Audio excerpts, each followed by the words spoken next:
وأعوذ بالله من كل شر واستغفر الله من كل ذنب. الصلاة والسلام وتحية والإكرام على سيد أصل ما في الوجود سر الله في كل موجود ومقتضى دائرة الوجود صاحب اللواء الحمد والمقام المحمود الخاتم لما سبق والواقف لمن خلق المؤمن الحق الدافع بجيشات الأباطيل والدافع بصولات الأباطيل أبي القاسم محمد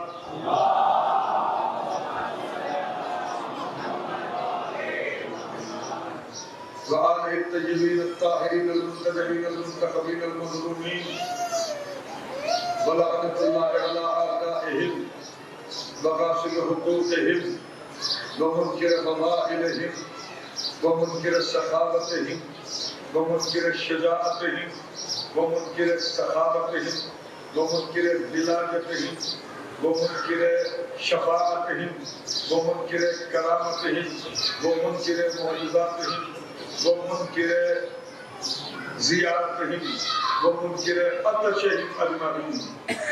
اللهم خص أنت أفضل ظالم بالله وابتدئه أولا ثم الثاني والثالث والرابع.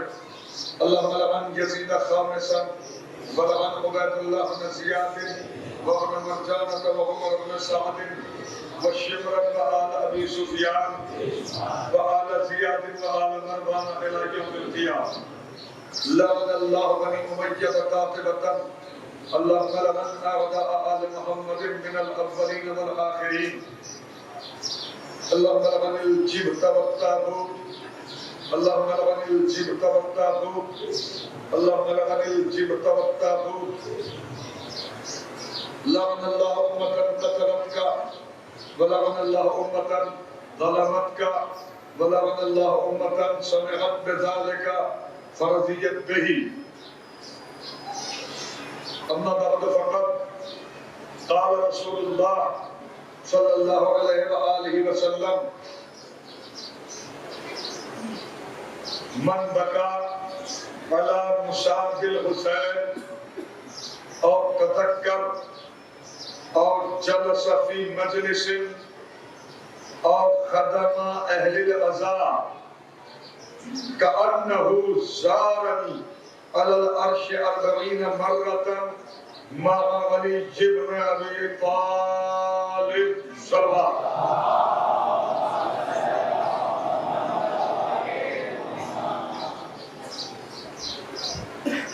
واجب الاحترام علماء کرام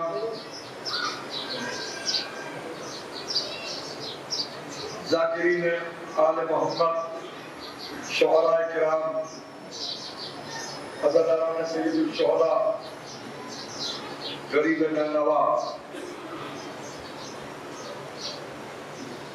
علماء کرام اور خطبہ کی موجودگی میں مجلس پڑھنا مجھ جیسے ادنا سے طالب علم کے لیے کار دارت. میں تو قبلہ اپنے آپ کو اس وقت سورجوں کے درمیان رکھا ہوا معمولی سا ایک دیا اپنے آپ کو محسوس کر رہا ہوں، لیکن مداح حسین کی حیثیت سے مخاطب ہوں، اسی لیے روشن ہوں، جل نہیں رہا.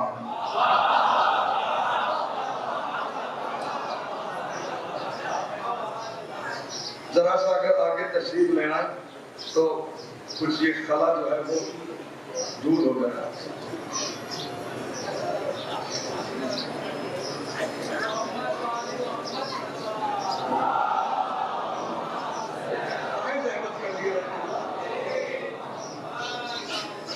یہ اس کو گلے میں ڈال کے نہیں پڑھا جا سکتا نا، اتنی دور سے کم سے کم اسپیس کچھ تو چاہیے.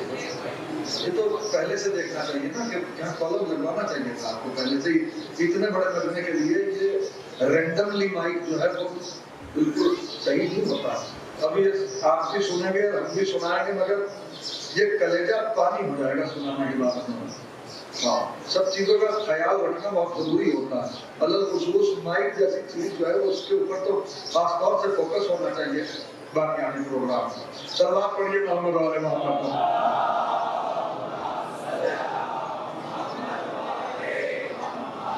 مسلسل مجالس سید الشہداء کا سلسلہ جاری ہے اور یہ سلسلہ تا ظہور امام زمان جاری رہے گا.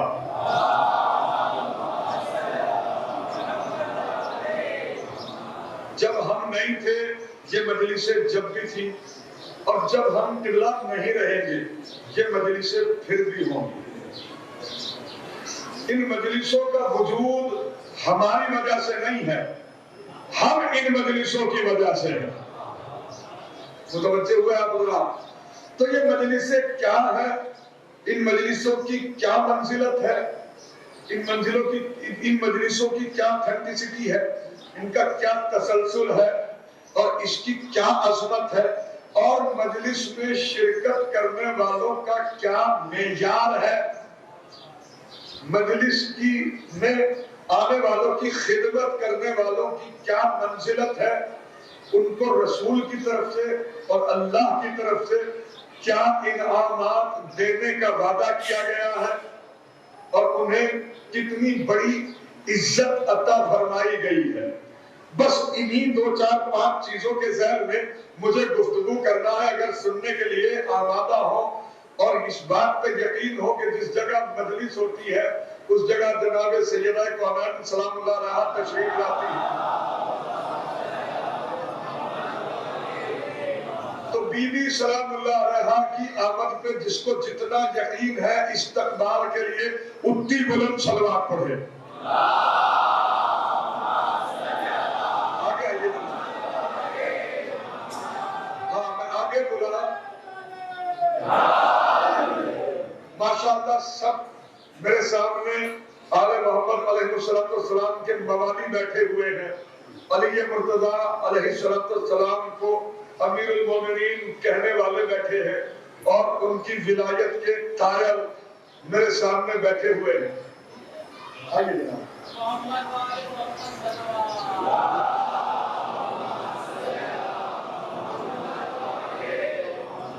ان کی ولایت کے قائل سب کے سب میرے سامنے بیٹھے ہوئے ہیں. اور ویسے بھی الحمدللہ یہ شرف ہے علی مرتضیٰ علیہ السلام کی ولایت کا اقرار کرنے والوں کو کہ وہ ان پڑھ تو ہو سکتا ہے, جاہل بالکل نہیں ہو سکتا. اس لیے کہ جہالت نام ہے اہل بیت سے منہ موڑنے کا. جہالت نام ہے اہل بیت علیہ السلام سے منہ موڑنے کا. ضلالت نام ہے ان کے اوپر اعتراض کرنے کا. ہاں تو اب میں آپ کی خدمت میں عرض کروں کہ یہ مجلس کیا ہے. آپ اتنی دور سے تشریف لائے ہیں, کہاں سے دور دراز سے مومنین بامبے تک سے جو ہے وہ یہاں آئے ہیں بنام مجلس. تو انہوں نے یہاں تک آتے ہوئے جتنے قدم اٹھائے ہیں وہ کس ثواب کے حامل ہے.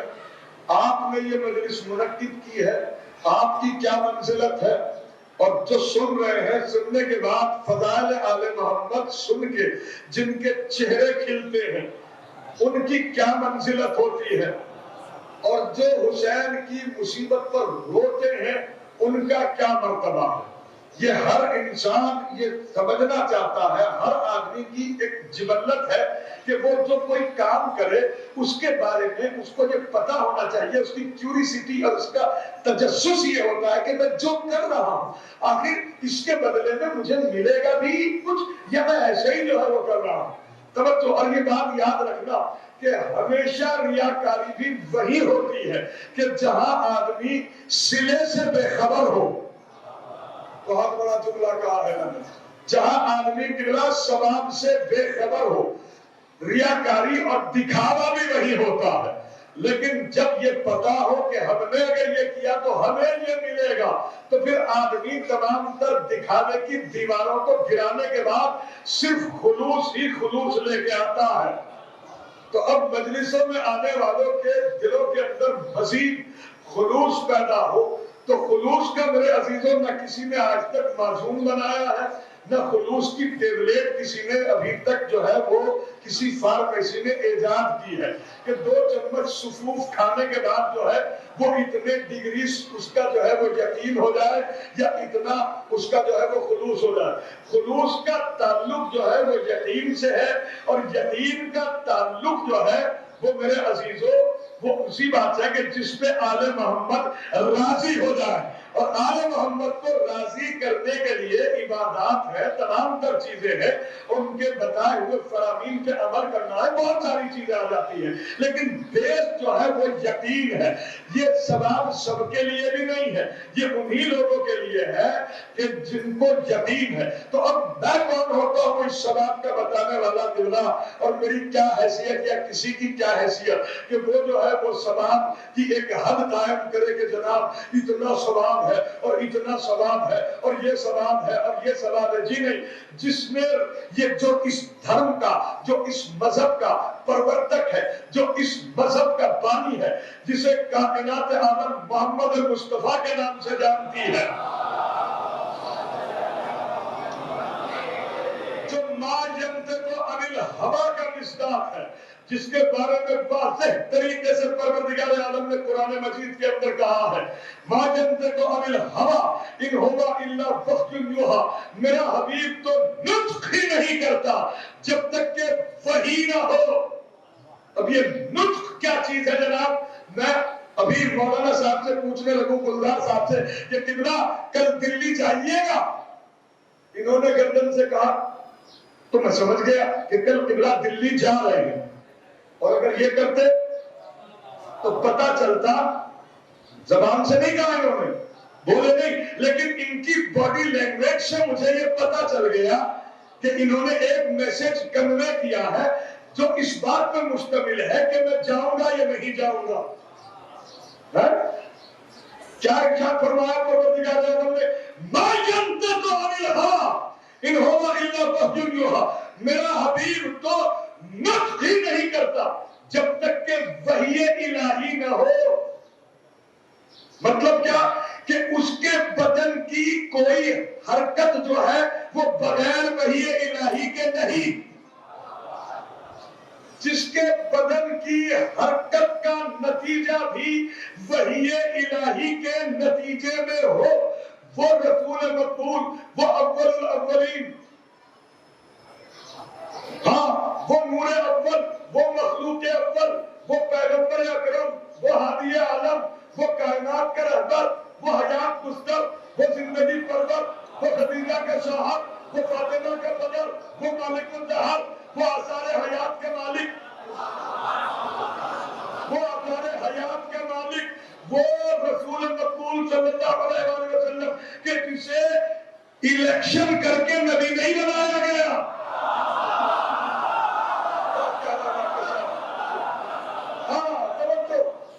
جیسے رسول کو الیکشن کر کے نبی نہیں بنایا جا سکتا، یہ بات بالکل کان کھول کے ہر آدمی سن لے کہ جیسے نبی کو الیکشن کر کے نبی نہیں بنایا جا سکتا، اسی طرح اس کے وسیع کو الیکشن کر کے نبی نہیں بنایا جا سکتا۔ نعرہ حیدری!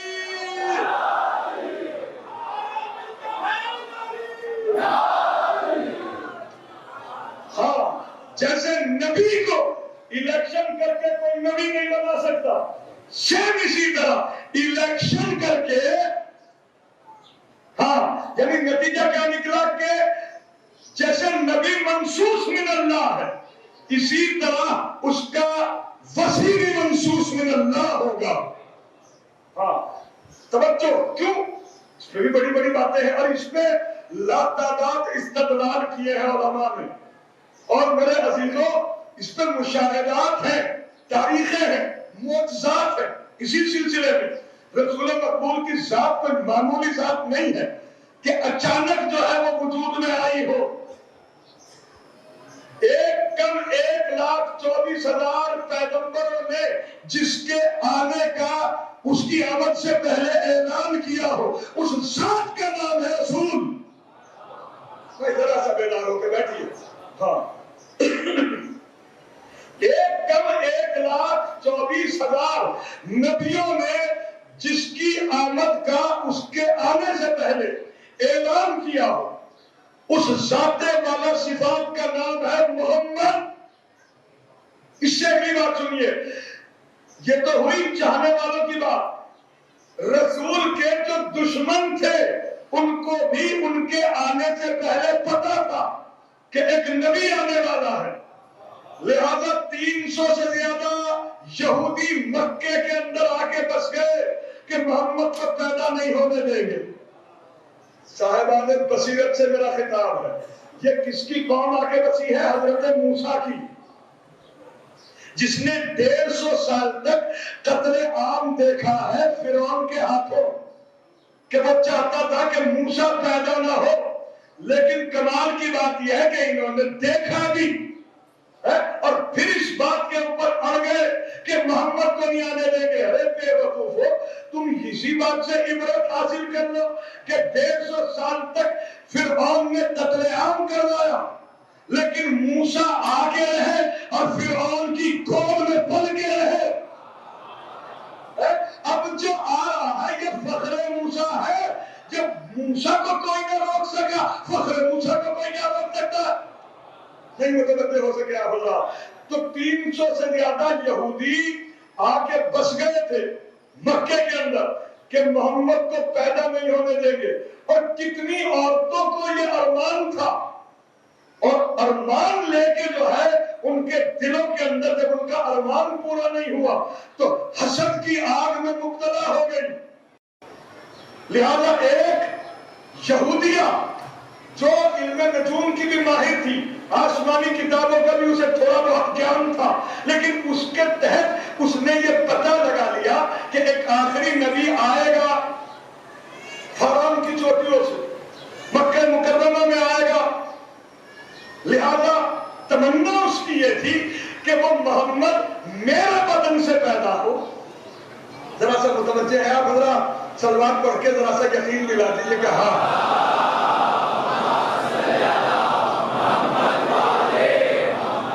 جی۔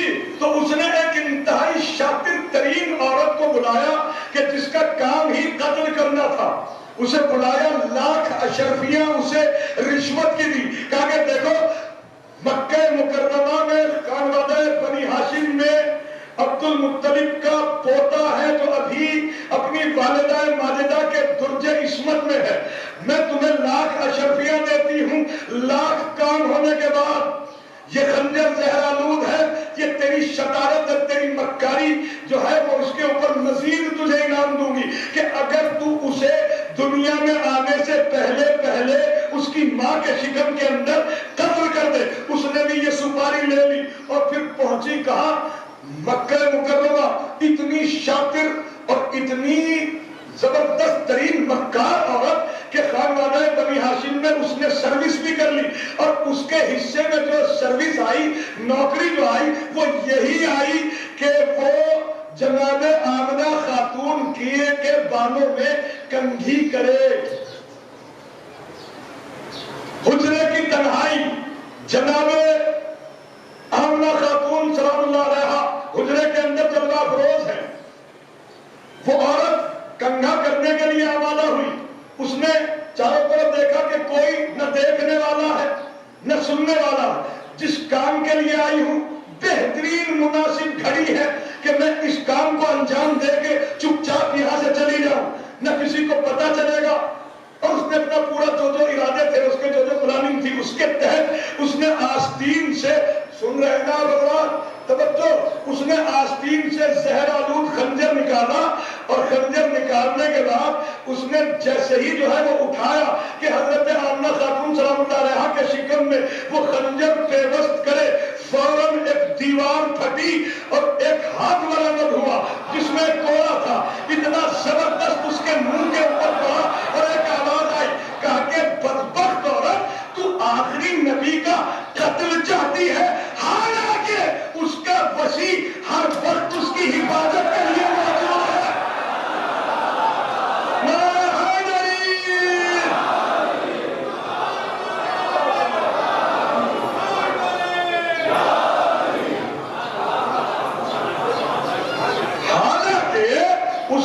وسیع بڑی ہر وقت اس کی حفاظت کے لیے موجود ہے.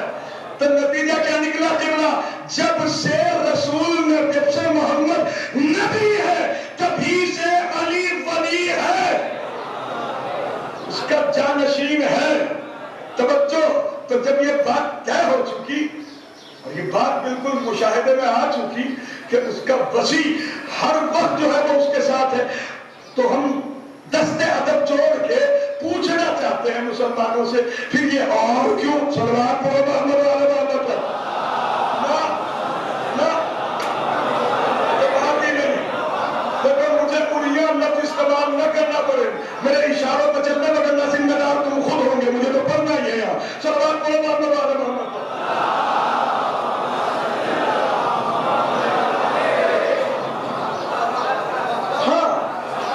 تو میرے عزیزوں وہ رسول مقبول کہ جس کے رسول ہونے کی گواہی اس کے دشمنوں نے دی. یا رسول اللہ آپ کے رسول ہونے کی گواہی دشمنوں نے دی. یہ آپ کی قوم بیٹھی ہوئی ہے، آپ کی اولاد بیٹھی ہوئی ہے. میں ان کے سامنے حرمت فرش ازا پہ آپ کے لسان وحی ترجمان سے نکلے ہوئے کلمات پیش کر رہا ہوں. ایک ایک آدمی سنے.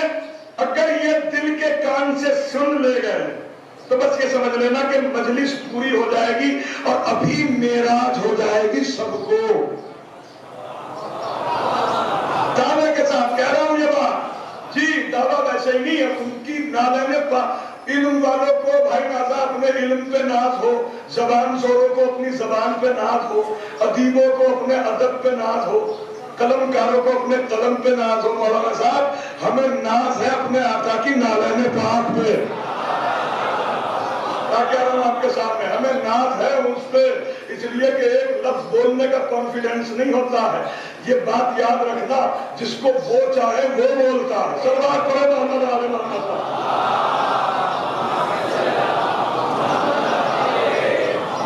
اور یہ بھی آپ کی خدمت میں بتا دوں کہ پڑھا تو جانے کیا کیا جاتا ہے اور کیا کیا کتابوں کے اندر پڑھ کے بیٹھتا ہے خطیب، کیا کیا اس کے یاد ہوتا ہے، کیا کیا چیزیں. مگر یہ بات بھی یاد رکھنا کہ جو منبر پہ آ کے بولتا ہے نا وہ سامعین کی قسمت پہ منحصر ہے کہ سامعین کی کیا قسمت ہے.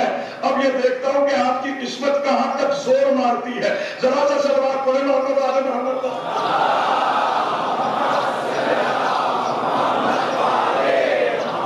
تو مقدر کی یاوری ہے کہ کون سے جوہر جو ہے وہ نکلتے ہیں. ہاں اس لیے کہ ہماری زبان کے پیچھے ان کی زبان ہوتی ہے.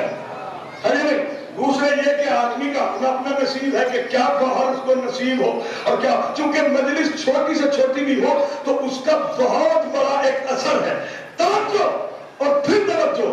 رسول مقبول نے کیا کہا اس مجلس کے متعلق؟ ایک تارا گھر میں رہنے والوں اور باہر سے آنے والوں اگر اسی وقت اسی لمحے یعنی دل کے کانوں سے اگر سن لیا اس حدیث کو تو میرا دعویٰ ہے کہ اگر عرش کے اوپر آپ نہ چلے گئے تو کل سے منبر پہ ہی نہیں آؤں گا. بشرطے کہ آنکھیں بھی کھلی رکھنا مگر دل کی، کان بھی کھلے رکھنا مگر دل کے. اب سنیے کہ کیا ترجمہ. توجہ قبلہ. رسول نے فرمایا من بکا علی موسیٰ بالحسین او تذکر او جلس فی مجلس او ختم اہل العزا کأنہ زارنی علی العرش 40 مرتن مع علی بن ابی طالب. یہ رسول مقبول ارشاد فرما رہے حسین کی شہادت سے بہت پہلے. نہیں متوجہ ہو سکے آپ بتا. حسین کی شہادت سے بہت پہلے بشارت دے رہے ہیں مجلس حسین کی. توجہ. جس چیز کی بشارت رسول دے وہ رسول کی سنت ہوتی ہے.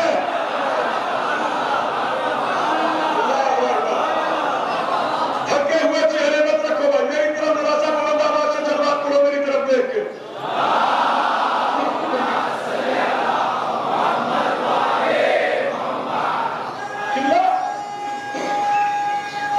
دونوں ہاتھ بلند کر کے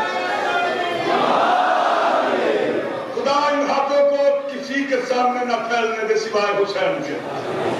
اتنی عجیب بات ہے میرے سرکار کہ حسین کی شہادت سے بہت پہلے حضور نے فرمایا کیا؟ من بکا علی مصاب الحسین، اور تذکر جو کوئی میرے بیٹے حسین کی مصیبت پر روئے.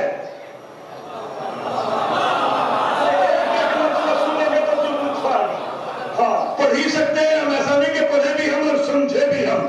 توجہ، من بکا علی مصاب الحسین، جو میرے بیٹے حسین کی مصیبت پر روئے اور تذکر یا حسین کا اچھائی کے ساتھ تذکرہ کرے. دو چیز ہوئی، یا حسین کا ساجد بھائی، یا حسین کا اچھائی کے ساتھ تذکرہ کرے، اور جلس فی مجلس، یا حسین کی مجلس میں آ کے بیٹھے. کتنا ترجمہ صحیح کر رہا ہوگا؟ اور جلس فی مجلس، یا حسین کی مجلس میں آ کے بیٹھے. ایک تبلیغ کر دوں، توجہ، یہ مجلس میں آ کے بیٹھنا شرط ہے، دور دراز سے دیکھنا شرط نہیں ہے. کیا کہہ رہے ہیں آپ کے ساتھ؟ نعرہ حیدری!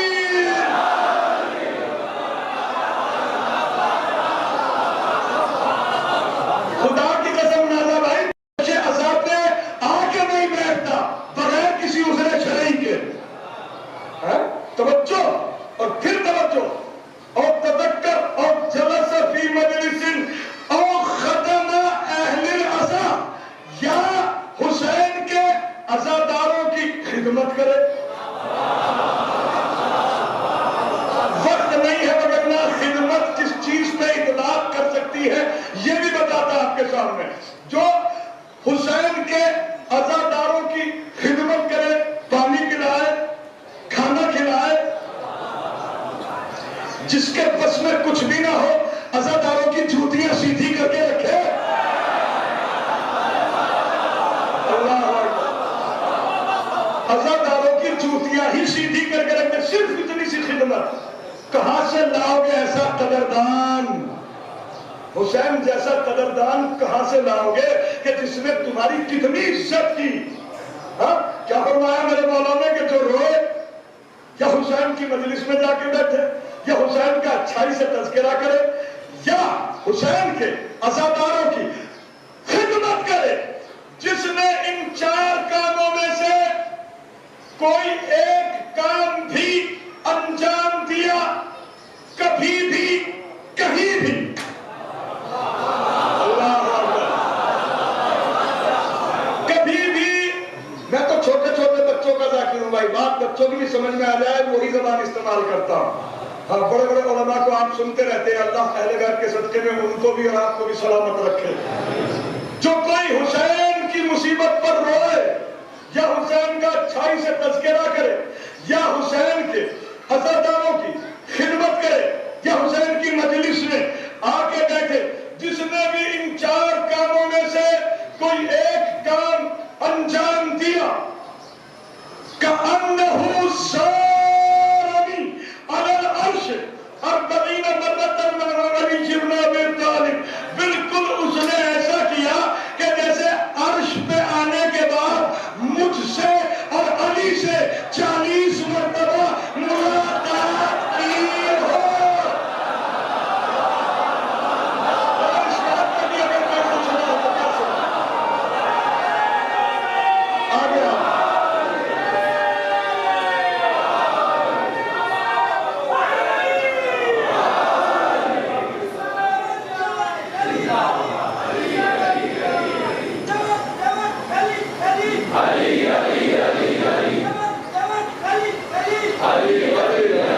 بلند آواز سے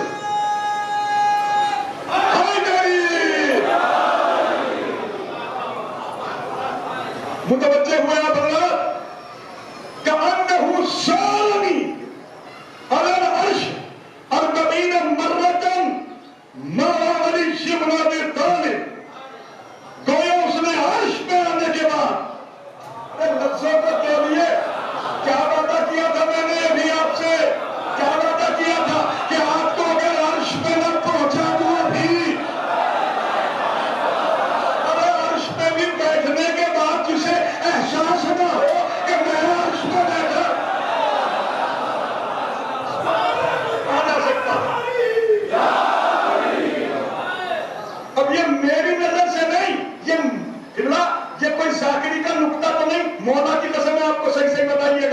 اللہ آپ کی عزتوں میں اضافہ فرمائے. بہترین خطیب ہے میرے ہمارے بھائی گلزار صاحب ہیں. یہ بتائیے کوئی نقطہ تو نہیں, یہ تو رسول کی حدیث کا نمنام ترجمہ ہے. ایک ہوتا ہے منظر, ایک ہوتا ہے پس منظر. میں کچھ کہہ رہا ہوں آپ کے سامنے, بصیرت کا اندھا جو ہے وہ صرف منظر دیکھتا ہے.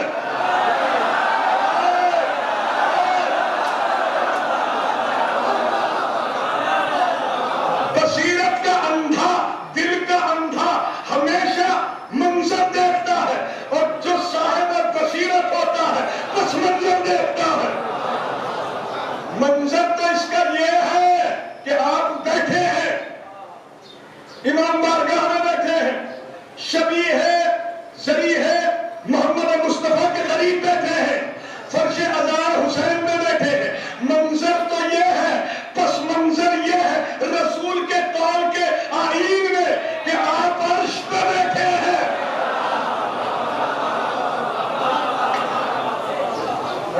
اور کیا عجیب بات ہے, رسول کے لیے تو براق بھی آیا تھا.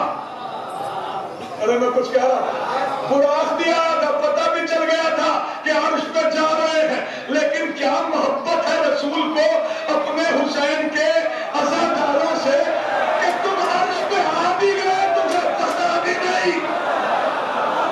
سلام کو محمد والے محمد کو.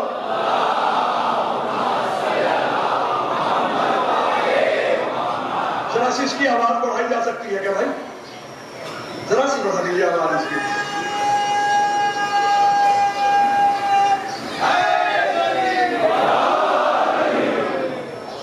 متوجہ ہوئے؟ یعنی آپ اس وقت اپنے وجود کو پہچانیے. قبلہ کہاں سے لاؤ گے حسین کے جیسا قدردان کہ جس نے تمہاری اتنی عزت کی کہ تم اگر چند قدم اٹھا کے فرش عزا پہ بیٹھ گئے تو اس نے عرش پہ آنا لکھا. میں کیا کہہ رہا ہوں آپ کے سامنے؟ قبلہ دکھاوا جو ہے نا, دکھاوا, حدیث کے تناظر میں بات کہہ رہا ہوں, اور حدیث بھی اس امام کی ہے جس کی آپ اولاد ہے. ذرا سا صلوات پڑھو.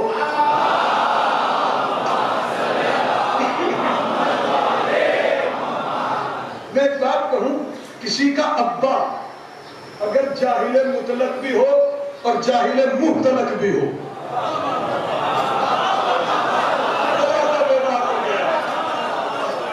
بھائی کسی کا باپ اگر جاہل مطلق بھی ہو اور جاہل مختلق بھی ہو, اس کے مرنے کے بعد اس کے بچوں کے سامنے آ کے کوئی کہے ارے آپ کے ابا اتنا پڑھا لکھے تھے, باپ رے باپ, خط شکستہ میں تو ایسے لکھتے تھے کہ انسانوں سے تحریر نہیں پڑھی جا سکتی تھی, وہ تو جن ہی کوئی پڑھ لے تو پڑھ لے.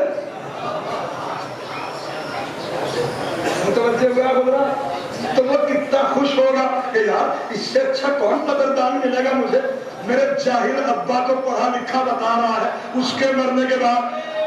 بھائی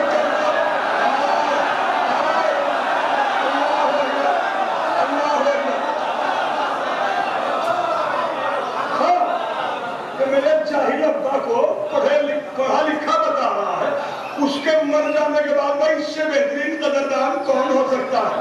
حیرت کی بات یہ ہے, وہ کرے گا کیا کہا بھائی شام کو آپ کا ناشتہ بھی ہے اور کل کو آل فیملی دعوت بھی ہے, اور کسی بھی تقریب میں بھلا نہیں سکتا اس کو. اب میں علی مرتضیٰ کے, محمد مصطفیٰ کے اور ان کی آل پاک کے, ان کی اولاد کے سامنے حق فضائل سنا رہا ہوں. دیکھتا ہوں کہ کون کتنا خوش ہوتا ہے, دیکھتا ہوں کون کتنا خوش ہوتا ہے. توجہ, پھر توجہ, میں کیا بات کر رہا تھا آپ کے سامنے کہ دکھاوا, دکھاوا ایک ایسی بلا ہے کہ دکھاوے کو کوئی قوم اور کوئی کمیونٹی پسند نہیں کرتی. میں کیا کہہ رہا ہوں, قبلہ دکھاوے کو کوئی بھی آدمی پسند نہیں کرتا. اگر سگا بیٹا بھی باپ سے دکھاوے کی محبت کرے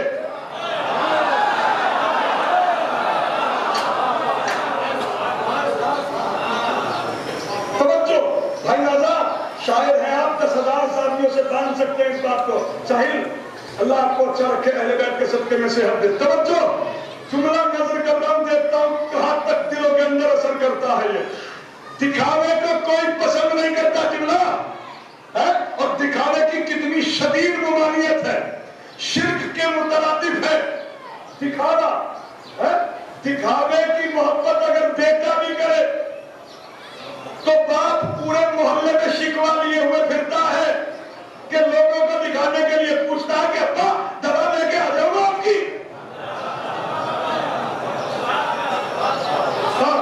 اور جب گھر میں ہوتا ہے تو ڈانٹتا ہے، دکھاوے کی محبت کرتا ہے. توجہ، اگر دکھاوے کی محبت باپ بھی بیٹا بھی کرے تو بیٹے باپ سے قریب ترین رشتہ کون سا ہوتا ہے؟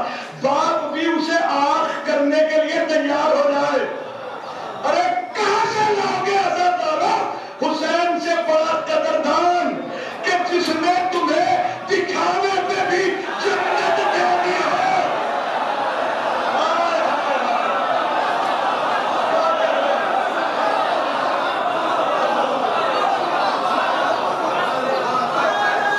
جو لوگ اب تک چپ ہیں مجھے پتا نہیں کہ کیوں چپ ہیں.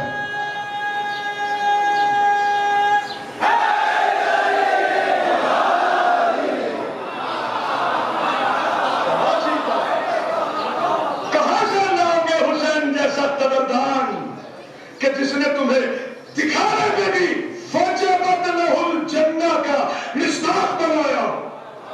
یہ شادی کے آل محمد نے کہا من بکا خواب کا وقتبا کا ہے کیا ہے؟ رونا بھی سمجھ میں آ رہا ہے، رلانا بھی سمجھ میں آ رہا ہے.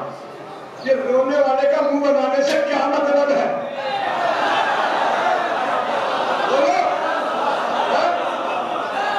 ایکشن سب پہ ایک ہی ہے، کیا؟ وجبت لہ الجنہ، جنت واجب ہے. اس سے بڑا قدردان کہاں سے لاؤ گے؟ کسی بڑے سے بڑے مخیر کے پاس جانا، بڑے سے بڑے مخیر کے پاس 2 دن روتے ہوئے چلے جاؤ، تیسرے دن چھپنے لگے گا، چوتھے دن اپنے اہلکاروں سے کہے گا بھائی روزانہ ان سے منع کر دو کہ ہم یہاں ہے نہیں. پھر اگر 5ویں دن روتا ہوا کوئی کسی کے پاس پہنچ جائے اپنی حاجت لے کے، تو پھر کیا کہے گا تمہارا؟ لڑنا شروع کر دے گا. یار ہمیشہ نحوست پھیلانے کے لیے صبح آ جاتے ہو، بشری تقاضے ہیں، صبح ہم کام پہ جا رہے ہوتے تم رونا لے کے کھڑے ہو جاتے ہو. قبلہ کیا یہ تعجب کی بات نہیں، کیا یہ حیرت کی بات نہیں کہ دنیا کے بڑے سے بڑے سخی کے پاس اگر کوئی روتا ہوا جائے تو وہ اس کی قدر نہ کر سکے؟ کہاں سے لاؤ گے حسین جیسا قدردان کہ تم مجھے رونے کے لیے آیا ہے؟ اگر تیری آنکھوں سے نکلے ہوئے آنسو کو اپنے ماں کی رومال کی زینت نہ بنا دوں، حسین نہ کیا دو.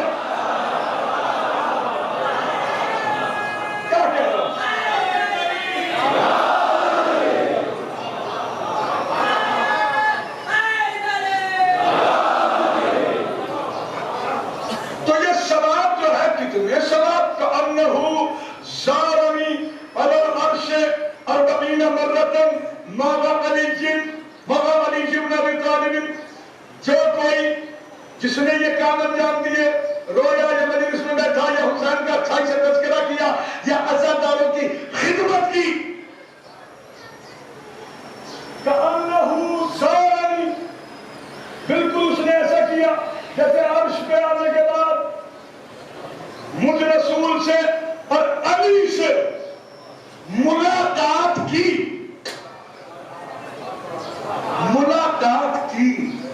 ارے اس میں کاش کے میں دل کے اندر اتر کے جملہ کہہ سکتا.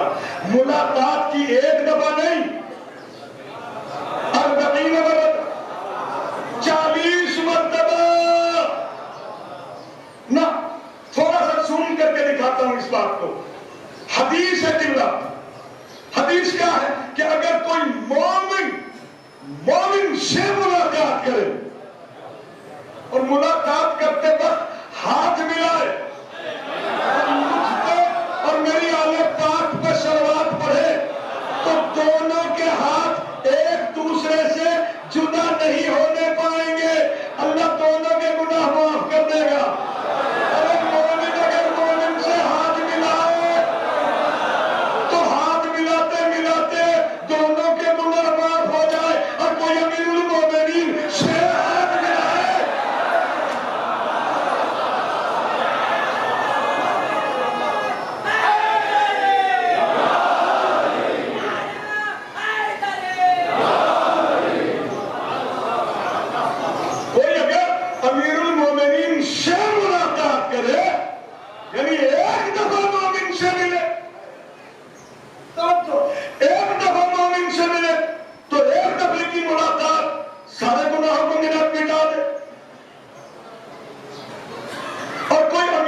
مرتبہ سمجھو کہ کیا ہے حسین اور سمجھو کہ کیا ہے یہ فرش ازاں. اللہ نے جیسے نبیوں کو معجزات دیے تھے نا قبلہ، نبیوں کو معجزات دیے کس لیے دیے؟ تاکہ امتوں کو یہ تمیز رہے کہ نبی اور ہے، ہم اور ہیں. صلوات پڑھو محمد علیہ محمد.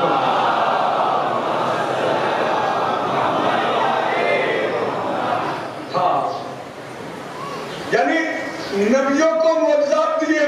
حضرت موسیٰ کو عصا کی شکل میں معجزہ دیا، پھینک دیتے تھے اسے اژدہا بن جاتا تھا، اٹھا لیتے تھے عصا بن جاتا تھا، گاڑ دیتے تھے درخت بن جاتا تھا، کے اوپر پھل آنے لگتے تھے. پتھر کے اوپر مارا چشمے جاری ہو گئے، دریا میں مارا دریا شگاف ہو گیا، راستے بن گئے. ہر نبی کو معجزہ دیا. اے پروردگار، تو نے ہر نبی کو معجزہ دیا، اور جتنے سب نبیوں کو معجزے دیے وہ تنہا رسول کو دیے. معبود کیوں؟ وجہ کہا کہ وجہ اس کی یہ ہے کہ لوگ ان کو اپنے جیسے چہرے مہرے کا دیکھ کے یہ قیاس نہ کرنے لگے کہ نبی ہم جیسا. تاکہ امت کو یہ تمیز رہے، امت بدتمیزی پہ آمادہ نہ ہو. یہ کہہ کے کہ نبی ہم جیسا، تو پھر اس سے دلیل پوچھ لینا کہ اگر تو یہ کہہ رہا ہے کہ نبی تجھ جیسا، تو نبی تو وہ ہے کہ جب اشارہ کرتا ہے تو چاند ٹکڑے ہو کے گلے مل جاتا ہے. تو بھی اشارہ کر کے دکھا، تو بھی ذرا بلا کے دکھا. اس کے کہنے سے تو درخت بھی آ جاتا ہے، تیرے کہنے سے کون آتا ہے؟ تیرے اشارے کا کیا فائدہ ہے یا نہیں؟ تو امت کو تمیز بخشنے کے لیے اللہ نے ہر نبی کو معجزہ دیا تاکہ امتوں کو یہ احساس رہے ہم اور ہیں.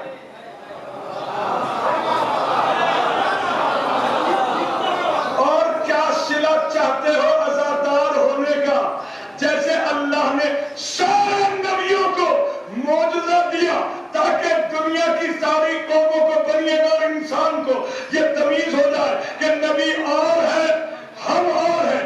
اسی طرح اللہ نے حسین کے عزاداروں کو عزاداری کی شکل میں معجزہ دیا.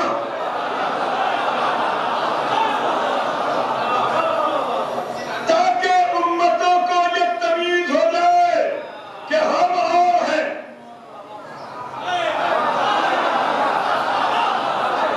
ہم اور ہیں، عزادار اور ہیں.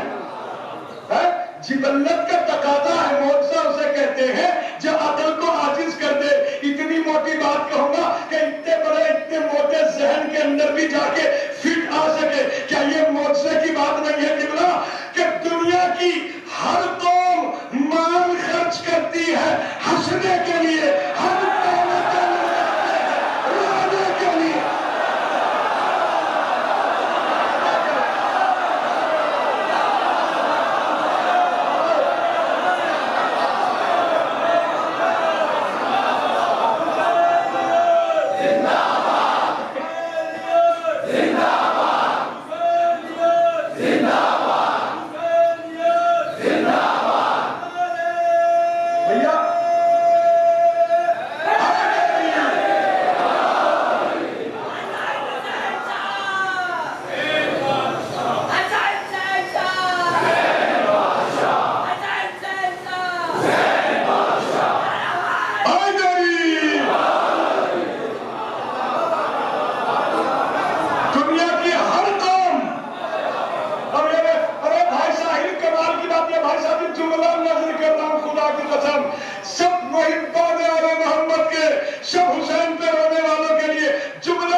سمجھیں آپ ذرا سا یہ سورہ مجادلہ کی ایک آیت ہے کہ یا اہل المجلس، کہ اے اہل مجلس جب تم سے آگے آنے کے لیے کہا جایا کرے تو تم آگے آ جایا کرو. اس کا فائدہ یہ ہوگا کہ اللہ تمہارے تمام تر معاملات میں کشائش پیدا کر دے گا، تمہارے رزق میں بھی برکت ہوگی. یعنی صرف کیا کیا معجزات ہیں اس پر سے آزاد ہے کہ اتنی سی ایک بات کے سلے میں کیا کیا چیزیں مل جاتی ہیں. حسین سے بڑا قدردان کسے پاؤ گے اپنا؟ کتنی عزتیں کی ہیں آپ کی حسین نے. سمجھو اپنے آپ کو کہ دنیا ہنس کے راضی نہیں، ہمیں بغیر روئے چین نہیں. دنیا جو ہے میرے عزیزو یہ عزاداری سید الشہداء. آپ کتنی دور سے آئے ہیں مجلس میں، یہ جو نزدیک سے بھی آئے ہیں. اب میں ایک حدیث پیش کر رہا ہوں چونکہ آپ سرکار دو عالم صلی اللہ علیہ وآلہ وسلم کے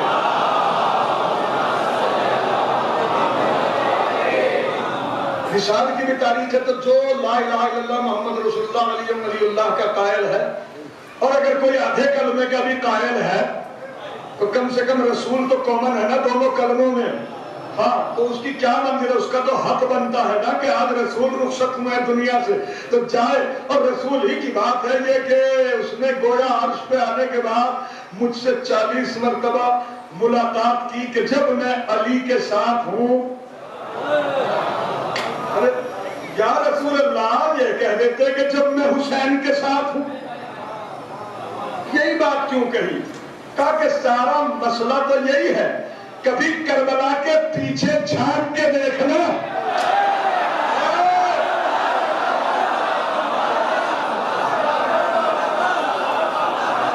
جی ہاں کربلا جو ہے نا، کربلا توجہ، یہ کربلا یہ کبھی اس کے پیچھے بھی جو ہے وہ دیکھنا. اس کا پس منظر کیا ہے؟ اس کا پس منظر بغض علی ابن ابی طالب. خود کہا ہے عمر سعد نے کہا، دل دکھتا ہے اسے ابن سعد کہتے ہوئے. سعد کے معنی ہی الگ ہے. میں اگر اسے خالص عمر کہوں تو ٹھیک رہے گا. صلوات اللہ تعالی محمد پر.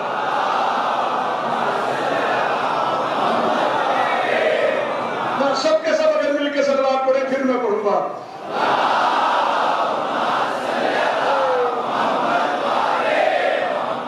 یہی تو بات کہی تھی.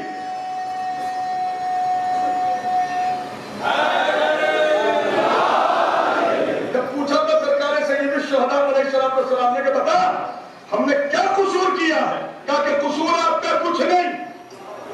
یہی تھی نا بات، یہی تھی نا بات. میرے مولا آپ کو سلامت رکھے.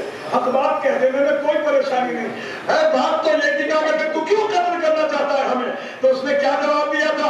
بغضا لأبیک، تیرے باپ کے بغض میں.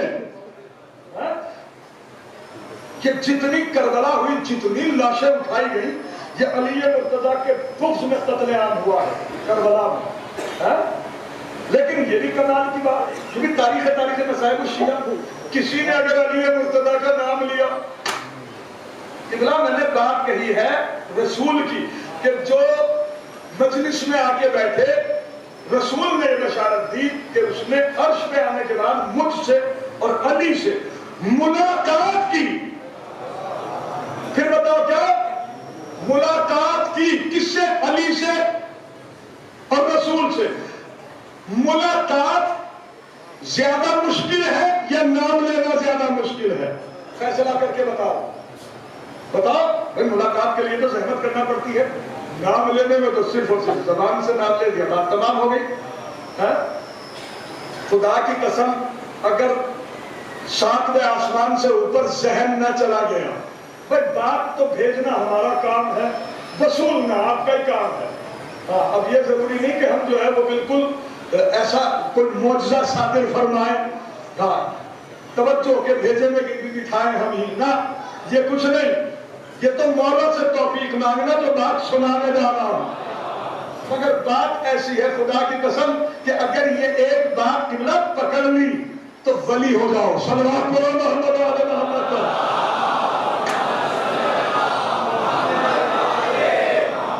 بڑے شوق ہوتے ہیں لوگوں کو عبادت کرنے کے، ایک عجیب و غریب رمز پیش کر رہا ہوں، اور بات بھی آپ کے جد نامدار امام صادق علیہ السلام کی۔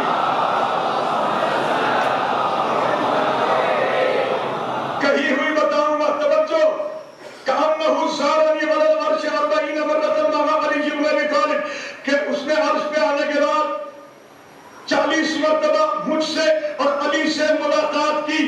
قبلہ، ملاقات سے بہت کم ہے نام لینا، ملاقات کا ثواب بتاؤں گا بعد میں، پہلے نام لینے کا ثواب سنو۔ اس شرط پہ نہیں سناؤں گا کہ آدھے سوتے رہے اور آدھے جاگتے رہے، ہاں پھر خون کر کے بتاتے ہیں۔ بات تو ایسی ہے کہ کل تک اگر داد دو گے، کل تک نعرے لگاؤ گے، تب بھی جو ہے وہ یہ بات ادھوری سنی جانی جو ہے وہ تسلیم کی جائے گی کہ ابھی اس کا حق ادا نہیں ہوا، کیونکہ بات اتنی عظیم ترین ہے کہ صادق آل محمد، یہ دیکھو کہ کہنے والا ہے کون؟ بات کہنے والے کی شخصیت کے وزن کے اعتبار سے بات کا وزن آنکا جاتا ہے کہ کہنے والا کون ہے۔ ایک معمولی سا آدمی کسی کو کہہ دے بھائی آپ کو کرونا ہو رہا، تو ہو سکتا ہے جس کو کہا گیا وہ اس کے اوپر کیس دائر کر دے کہ مجھے ہریس کر رہا ہے، لیکن اگر کوئی MBBS ڈاکٹر کسی پہلوان کو بھی کہہ دے بھائی کرونا کے آثار ہے،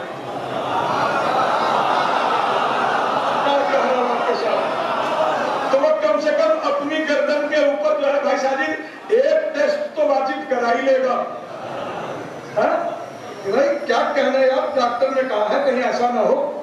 ہاں تو اس کی نظر الگ ہے، عام لوگوں کی نظر الگ ہے۔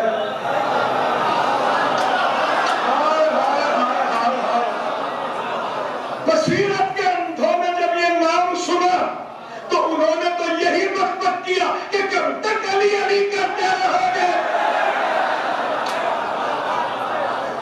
اور جب شادی کے آل محمد سے پوچھا گیا کہ میرے مولا آپ کے جد علی علیہ السلام کے نام لینے کا کیا ثواب ہے، خدا کی قسم اگر آسمان پہ نہ چلے گئے تو پھر بات ہی کیا ہے۔ اب جتنے نعرے آج تک لگائے ہیں نا، توجہ، یہ بات سننے کے بعد نعرہ لگانا اور پھر بتانا کہ کون سے آسمان پہ ہو۔ توجہ، حضرت نے فرمایا توجہ، پھر توجہ، ایک ایک آدمی کی توجہ، آخری آدمی تک توجہ۔ میرے مولا نے فرمایا کیا؟ قال امام صادق علیہ السلام، من قال یا علی، آپ میں سے باہر ہوں نادا صاحب، خدا کی قسم کاش کہ اسی دل سے آپ سن لیں، من قال یا علی مرتن واحدتن ثوابہ کثواب 16,000 قرأۃ للقرآن ان الذی اختمہا۔ کیا کروں، کس طرح ترجمہ کروں؟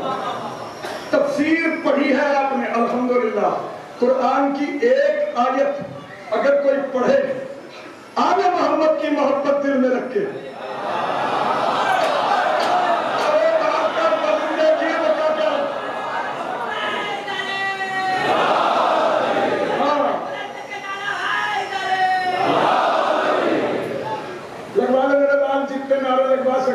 جب اس کا نتیجہ بتاؤں گا نا پھر دیکھوں گا کہ کتنے نعرے لگ سکتے ہیں۔ صلوات پڑھو محمد والے محمد پر۔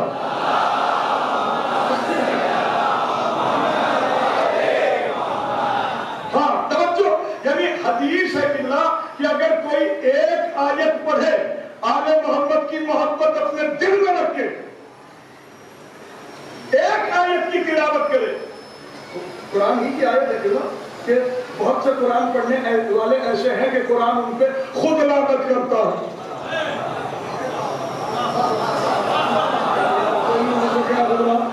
کہ بہت سے قرآن پڑھنے والے ایسے ہیں کہ قرآن ان پہ خود لعنت کرتا ہے۔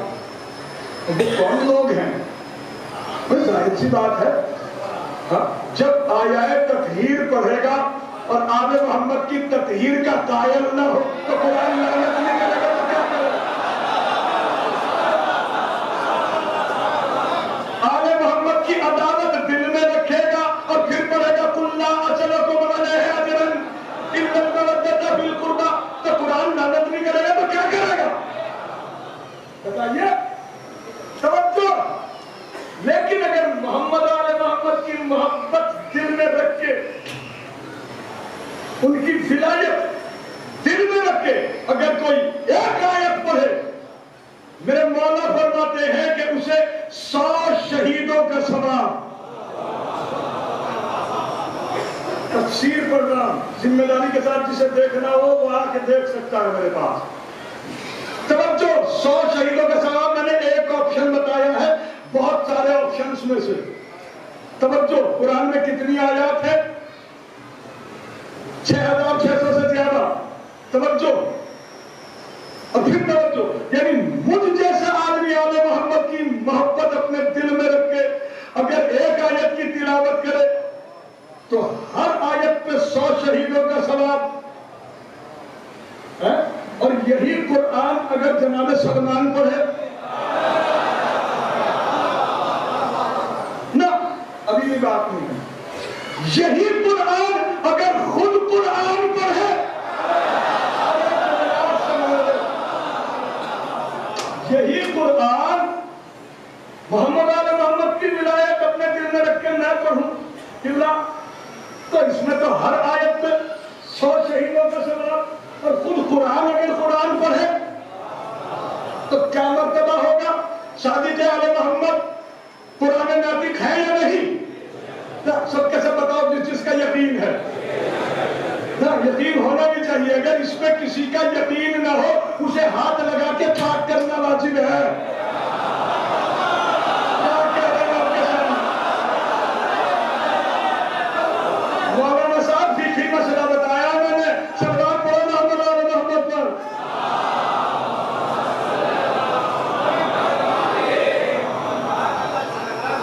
متوجہ ہوئے یا نہیں؟ یہ ہے میرے عزیزوں وہ صادق آل محمد. یہ ارشاد فرما رہا ہے من قال یا علی جو کوئی کہے ایک مرتبہ علی کی ولایت کے اقرار کے ساتھ میں کچھ کہہ رہا ہوں بھئی یہ ان کی ولایت کے اقرار کے ساتھ کی کیا شرط ہے کہ دوسری حدیث سے میں نے اس کو ملحق کیا. توجہ توجہ یعنی جو امیر المومنین علی کو مانتا ہو علی کے سوا کسی کو امیر المومنین نہ مانتا.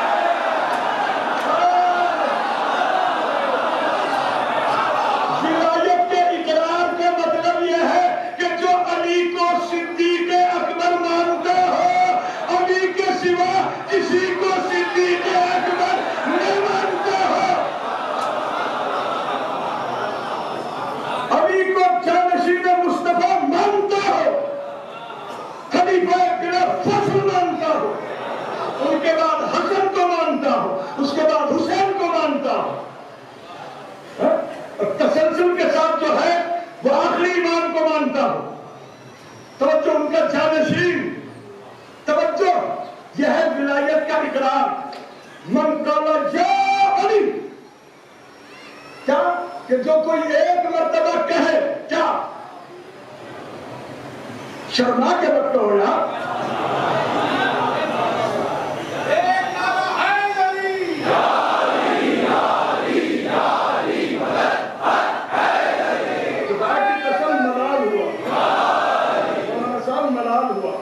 بات کا ذرا سا آئینہ بھی دکھا دینا بہت ضروری ہوتا ہے.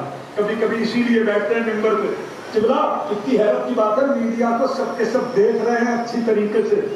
ہاں دنیا اپنے جانوروں کے فضلے کا یہ ہے.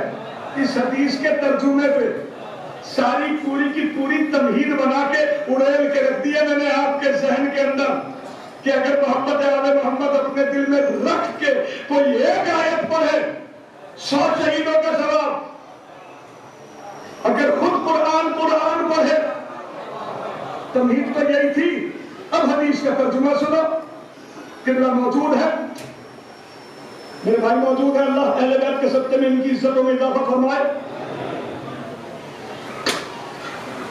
کس طرح بیان کروں، دل میرا قبضے سے باہر ہے۔ من قال یا علی، جو کوئی ایک مرتبہ کہے، صادق آل محمد کہہ رہے ہیں، یعنی صداقتوں کے سورجوں کے درمیان جو اپنے چراغ صداقت کی لو کو اتنا بلند کرے کہ صادق آل محمد کے لقب سے ملقب ہو جائے، وہ مولا اپنی لسان وحی ترجمان سے سرارہ ابن عابیون کہ اس نے سوال کیا، حدیث لکھی ہے شہید ثالث نے احقاق الحق کے اندر، عوالم العلوم کے اندر بھی ہے یہ حدیث، توجہ پھر توجہ، من قال یا علی، جو کوئی ایک مرتبہ کہے یا علی، ثوابہ کا ثواب، اس کا ثواب برابر ہے اس ثواب کے، میرے مولا کس ثواب کے، کہ جیسے اس نے 16,000 مرتبہ اول سے لے کے آخر تک قرآن مجید کی تلاوت کی ہو۔ نہ ابھی خاموش، یعنی اول سے لے کے آخر مرتبہ بسم اللہ سے لے کے والناس تک جس نے 16,000، نہ جس نے نہیں، کہ اسے ثواب ہے، ثواب ہو کا ثواب 16,000، اس کا ثواب برابر ہے 16,000 مرتبہ ان قرآن کے ختم کرنے کا جنہیں میں نے کیا ہو۔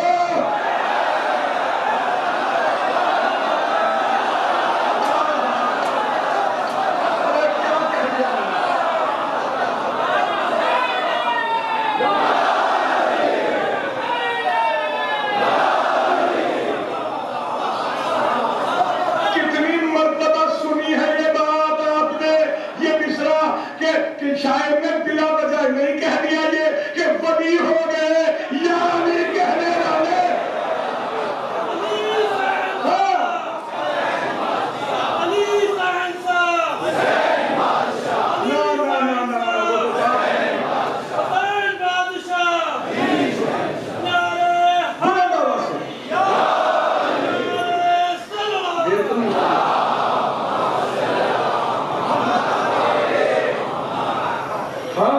جس نے 16,000 مرتبہ، نہ جیسے میں نے، یعنی اے لوگوں کہاں پاؤ گے ایسے عزت کرنے والوں کو، کہاں سے ڈھونڈ کے لاؤ گے ایسے شرف تقسیم کرنے والوں کو؟ قربان نہ ہو جائے ایک ہی بات کے اوپر۔ کیا منزلت ہے اس امیر المومنین علی علیہ السلام کی کہ جس کا ایک مرتبہ اگر کوئی نام لے تو حجت خدا کے ختم کیے ہوئے 16,000 مرتبہ قرآن کا ثواب کرام الکاتبین اس کے نامہ اعمال میں درج کرے۔ سمجھ میں آیا؟ اب جس کی بدھی کا وکاس نہیں ہوا، اس پہ دلہ وہی اعتراض کر سکتا ہے۔ ہاں یہ ظاہر میں دکھائی دیتا ہے آپ کو، یا علی 3 لفظوں کا ایک نام، اگر اس کے پیچھے آپ نے دیکھ لیا نا لاشوں کے انبار لگے ہوئے ملیں گے۔ یہ ہمیں تک ایسے ہی نہیں آ گیا ہے، ہاں بہت مشکل سے پہنچا ہے یہ نام ہم تک۔ اللہ اکبر۔ یہ تو میں بتا رہا ہوں آپ کے سامنے کہ یا علی کہنے کا یہ ثواب، مجلس میں آنے کا یہ ثواب، جس جگہ مجلس ہو وہ جگہ خانہ کعبہ کا درجہ رکھے، حدیث ہے، جس جگہ مجلس ہو اس جگہ کا طواف خانہ کعبہ کے طواف کے برابر۔ دیکھو عام آدمی کی تو بات عام آدمی کی ہے، بڑے بڑے علماء کے ذہن کے اندر یہ سوال اٹھتا ہے کہ ایسا کیوں؟ تو اگر سب کے سب سننے کے لیے آمادہ ہیں، تھکے نہیں ہیں، تو بتاؤ اس کیوں کا جواب دوں یا نہ؟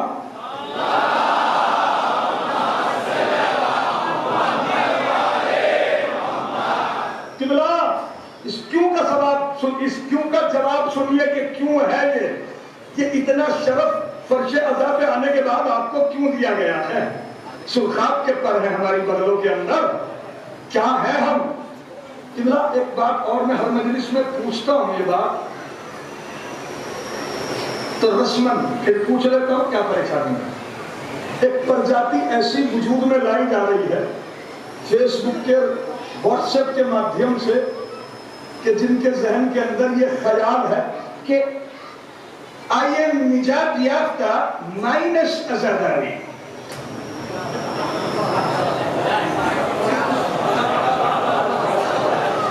لہجہ کوئی بھی بنانا پڑے، میری طرف دیکھو، اہل بیت کے دشمن کی بات اچھے لہجے میں کہہ دوں، مجھ سے امید نہ رکھنا۔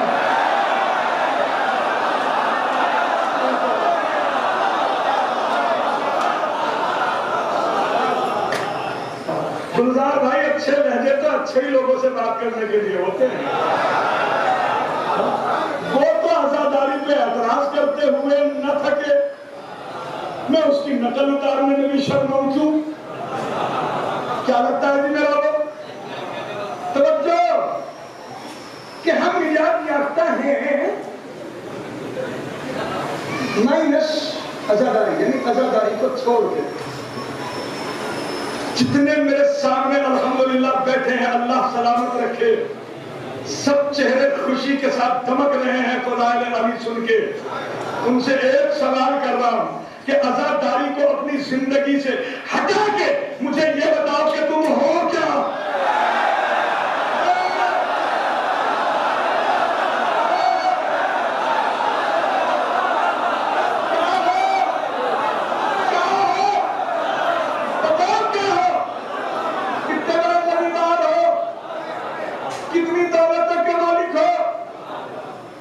پالیٹکس کے کون سے پائدان پہ کھڑے ہو؟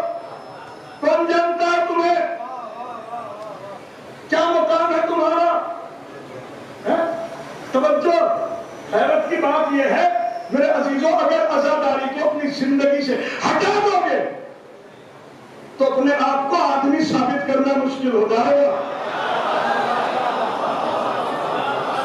کچھ کہہ رہا ہوں آپ کے سامنے، انسان تو بہت بڑی بات ہے، اولاد آدم ثابت کرنا مشکل ہو جائے گا، کچھ نہیں ہو، کہیں نہیں ہو، لیکن یہ بھی معجزہ ہے اس نام حسین کا کہ جب تم اس کی فرش اعلیٰ پہ ہو تو پھر تم وہ طوفان ہو کہ پوری دنیا مل کے تمہیں چھپا نہیں سکتی، دبا نہیں سکتی۔ تو میں کہہ رہا تھا آپ کے سامنے کہ یہ سوال کیوں ہے، کس لیے ہیں، کیا وجہ ہے یہ سواب دیے گئے ہیں؟ بلا وجہ تو نہیں دیے گئے، کمال کے۔ یہ بات الگ ہے کہ ذرا سی محنت میں بہت بڑی جزا مل جائے، لیکن یہ جزا ہے کیوں اتنی بڑی؟ تھوڑے سے عمل کے نتیجے میں۔ توجہ، اور پھر توجہ، قبلہ دنیا تو گودی میڈیا کے سائیڈ ایفیکٹ سے آج پریشان ہے۔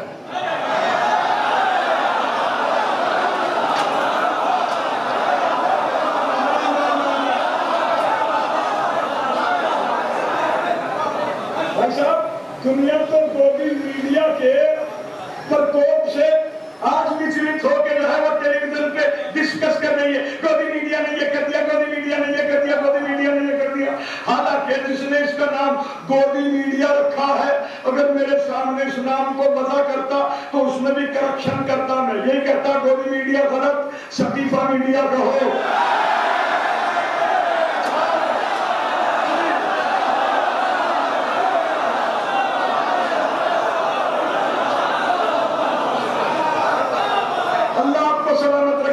مکمل طریقے سے وصول کیا آپ نے۔ ہاں، یہ سقیفہ میڈیا ہی تو تھا۔ میں ایک بات کہوں، یہ جتنا بھی فضال ہوا ہے یہ سب کا سب سقیفہ میڈیا کی وجہ سے۔ میڈیا کا کام کیا ہے؟ سنیے، میڈیا کا کام یہ ہے کہ جہاں جو خبر ہو، جہاں کوئی واقعہ ہو گیا ہو، اس واقعے سے صحیح صحیح سچی سچی ان لوگوں کو مطلع کرے کہ جن تک یہ خبر نہیں گئی۔ کہیں آگ لگ جائے تو میڈیا کی ذمہ داری ہے کہ وہ ان لوگوں کو بتائے جن لوگوں تک یہ خبر نہیں گئی کہ بھائی فلاں جگہ آگ لگ گئی۔ لیکن اگر میڈیا یہ کرنے لگے کہ کہیں لگی ہو آگ اور خبر نشر کرے یہ کہ بھائی فلاں جگہ جو ہے بہت تیز بارش ہوئی، تو میڈیا کا فریب ہے نا۔ اب میں ایک چھوٹی سی بات بھائی نظر کر رہا ہوں کہ بات آپ کی بات خوشی، اللہ آپ کو اچھا رکھے اہل بیت کے صدقے میں۔ توجہ کہ کتنی عجیب بات ہے کہ ایک نارمل سے آدمی کے اندر، ایک عام آدمی کے اندر اگر 5-6 صفتیں اچھی ہوں، صرف 5-6 صفتیں اچھی ہوں، مولانا صاحب اس کا مخالف ڈھونڈنے سے نہیں ملے گا۔ جی وہ کون کون سی صفت ہے؟ اچھے خاندان کا ہو ایک صفت، خوبصورت ہو دوسری صفت، سخی ہو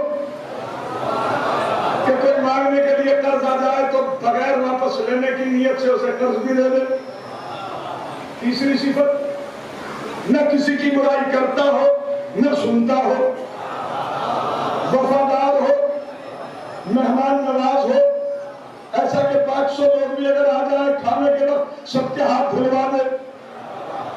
یہ 5-6 صفتیں اگر کسی عام آدمی کے اندر، نارمل سے آدمی کے اندر اگر ہو، بھائی ساجد خدا کی قسم اس کی مخالفت کرنے کی اگر کسی نے اتنی سی بھی بد پرہیزی کر دی تو اس کے ڈیفینس میں 500 زبانیں بولے گی۔ شرم نہیں آ رہی تمہیں ایسے آدمی کی مخالفت کرتے؟ ابھی 100 دفعہ تجھے اس کے دسترخوان پہ بیٹھے دیکھا ہم نے۔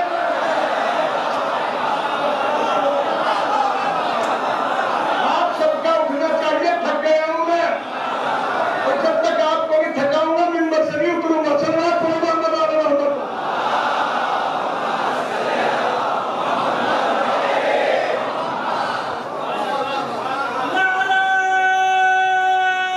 جس کو اللہ نے ہاتھ دیا ہے لگا کر سکتے ہیں۔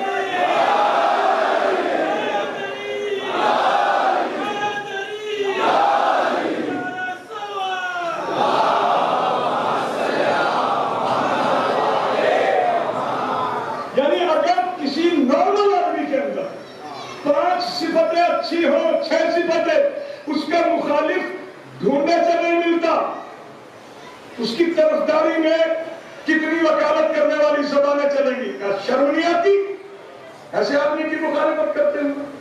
100 دفعہ اس کے دسترخوان پہ بیٹھ کے ہم نے تمہیں رکنے توڑتے ہوئے دیکھا۔ تمہاری اماں جب بیمار تھی 20,000 اسی نے دیے تھے، جب جا کے تو اسپتال میں دکھا کے لایا۔ شرم نہیں آ رہی تمہیں اس کی مخالفت کرتے ہوئے؟ کہیں گے یا نہیں؟ سماج ہے یہ، کہا جائے گا یا نہیں؟ اب میں پوچھ رہا ہوں کہ اگر عام آدمی کے اندر صرف 6 صفتیں اچھی ہو تو مخالف ڈھونڈنے سے دکھائی نہ دے۔ حسین ابن علی جو اللہ کی صفات کا مظہر ہے،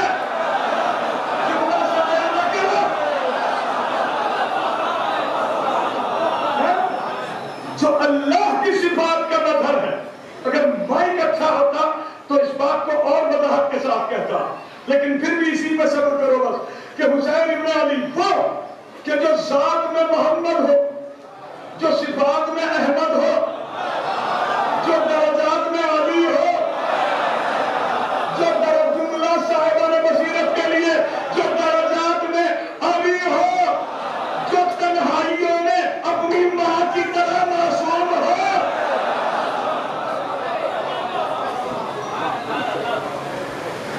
جو تنہائیوں میں بھی اپنی ماں کی طرح معصوم ہو، جو سید البریات ہو،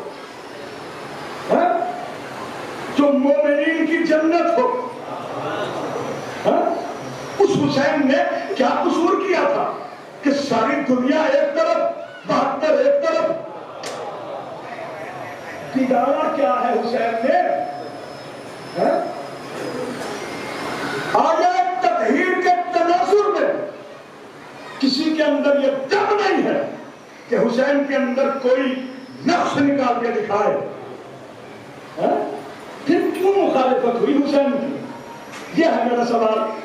اور اسی میں یہ ساری عزاداری کے ثواب کا معمہ چھپا ہوا ہے. صلوات کرو محمد والا محمد پر.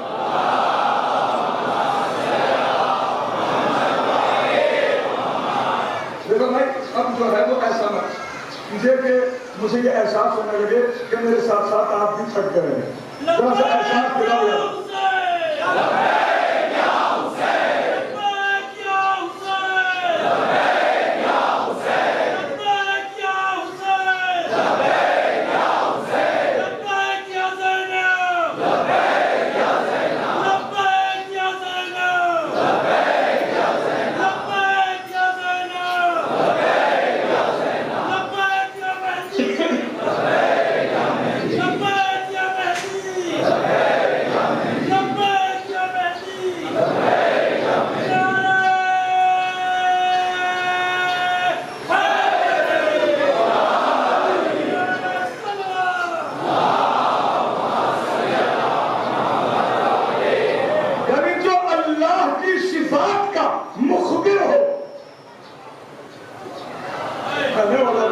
موجودگی کے باوجود جو ہے یہ جملہ کہا ہے جو اللہ کی صفات کا مظہر حقیقی ہو.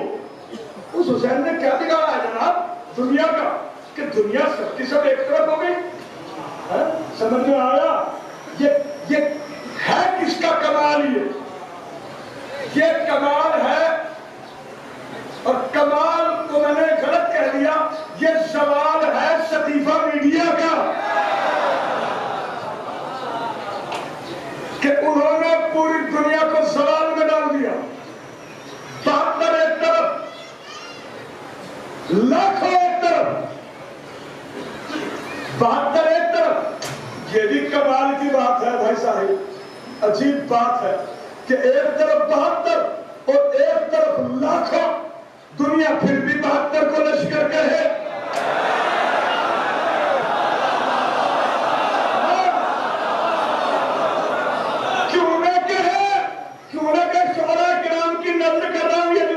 کیوں نہ کہے لشکر؟ چونکہ عباس موجود ہے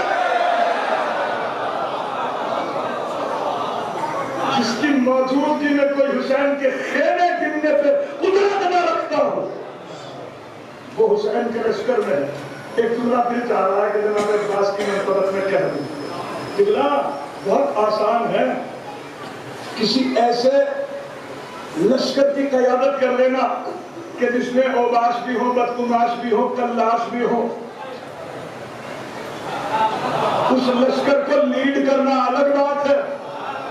ہاں، اور اس لشکر کی قیادت اور علمبرداری کرنا جو ہے نا وہ کتنا اہم ترین مرتبہ رکھتا ہے کہ جس لشکر کے اندر حسین سمیت 3 معصوم ہو.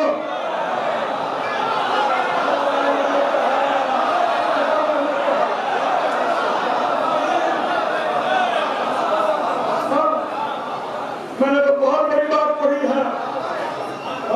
اس لشکر کی علمبرداری کرنا معمولی بات نہیں ہے جس میں 3 حجت خدا موجود ہو.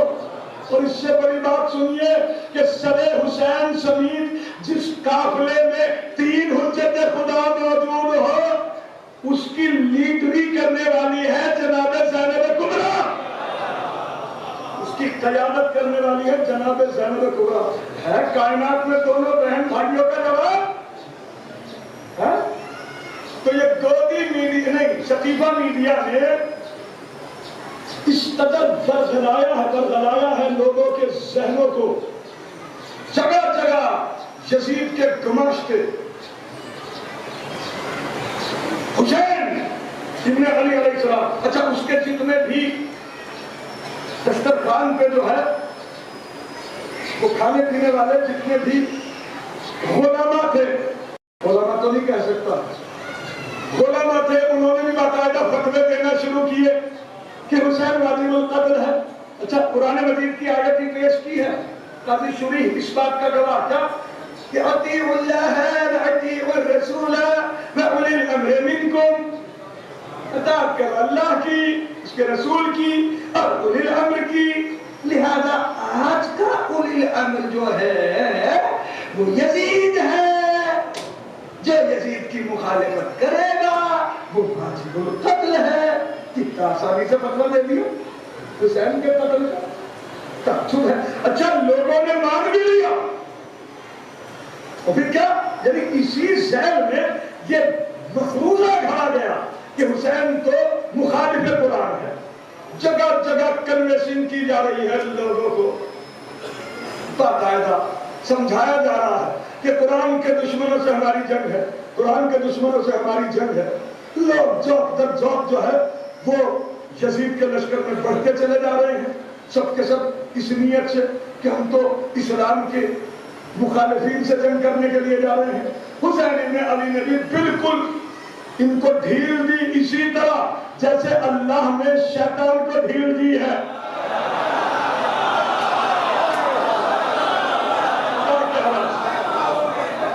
جیسے اللہ نے شیطان کو ڈھیل دی ہے۔ 28 رجب کو نکلے ہیں حسین، 2 محرم کو پہنچے ہیں کربلا۔ حالانکہ اس قدرت پہ قادر ہے حسین، ابو قراب کا لگتے جگر ہے، پلک جھپکنے کے 1,00,000 حصے میں پہنچ جائے کربلا، لیکن پھر 5 مہینے کی کیوں مہلت دے رہے ہیں میرے مولا؟ کہا کہ مہلت بالکل اسی طرح دے رہا ہوں جیسے خدا نے شیطان کو مہلت دی، میں یزید کو مہلت دے رہا ہوں۔ میرے مولا کیوں؟ کہا کہ اس لیے تاکہ کل کو یزید کا بے پیسے کا وکیل یہ نہ کہہ دے کہ یزید کو لشکر جمع کرنے کا موقع کب ملا تھا۔ یزید تو لشکر جمع کر، جہاں تک تیری قدرت ہے پوری قدرت کا بروئے کار لے آ، میرے خلاف لشکر جمع کر۔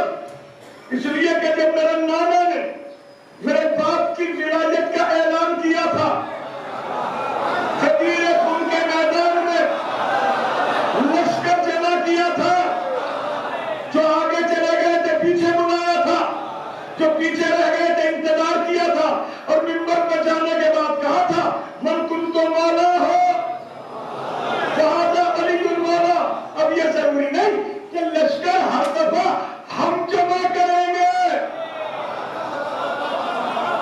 نہ، اب کیا ترتیب بدل رہا ہے حسین جانشین محمد ہونے کی حیثیت سے۔ اب کے مجمع جمع کرے گا، تو اعلان کرے گا حسین تھک گیا بدرا چلا قوم البلاد محمد۔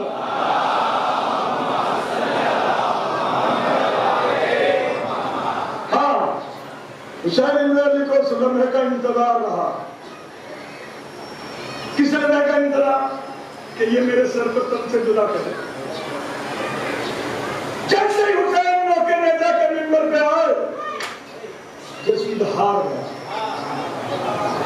جیسے سورہ کہف کی تلاوت کی، سب کے ذہنوں میں انقلاب آ گئے، یزید تو ہمیں یہ کہہ کے لایا تھا کہ قرآن کے مخالفوں سے جنگ ہے۔ یہ کیسے قرآن کے مخالف ہے کہ جس کا سر کٹنے کے بعد بھی تلاوت کلام پاک کر رہا، پھر اس کے بعد شریکت الحسین نے اپنا منصب سنبھالا۔ بس آخری بات، توجہ، وہ وقت بھی آیا کہ قید گزارنے کے بعد جب میری شہزادی نے خطبہ ارشاد فرمایا، ساری دنیا کے اندر یہ میسج پہنچا کہ یزید نے جھوٹا پروپیگنڈا کر کے اولاد رسول کو قتل کروا دیا ہے، لہذا یزید ہٹاؤ، اسلام بچاؤ۔ یزید کو بڑی گھبراہٹ ہونے لگی کہ اگر یہ نعرہ طول پکڑ گیا تو بالکل جو ہے وہ ہماری سلطنت سب ختم اور ہم بھی ختم، لہذا اسیران اہل بیت کو رہا کیا جائے۔ اس نے رہائی کا پیغام دیا ایک ایلچی جناب سید سجاد کے پاس آیا اور اس نے کہا فرزند رسول آپ آزاد کر دیے گئے، یزید کا یہ حکم ہے۔ جناب سید سجاد نے ڈانٹ کے کہا جا یزید سے کہہ دے ہم اپنی پھوپھی اماں سے پوچھ کے جواب دیں گے۔